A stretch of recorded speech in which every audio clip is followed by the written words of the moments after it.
जयराम जी की नूरानी सर।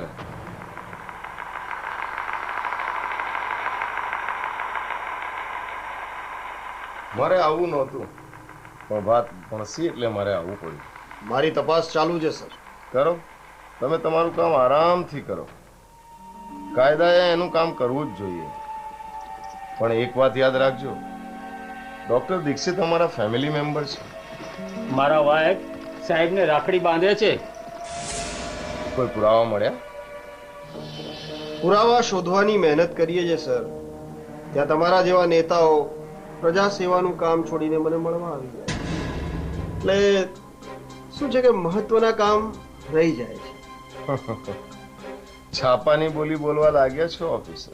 લોકસેવક જ્યારે પોતાની લોકહિતની ભાષા ભૂલીને સ્વાર્થની લેંગ્વેજ બોલવા લાગે ત્યારે અમારે પણ શીખવું પડે ને sir. Oh, then carry on. We won't disturb you.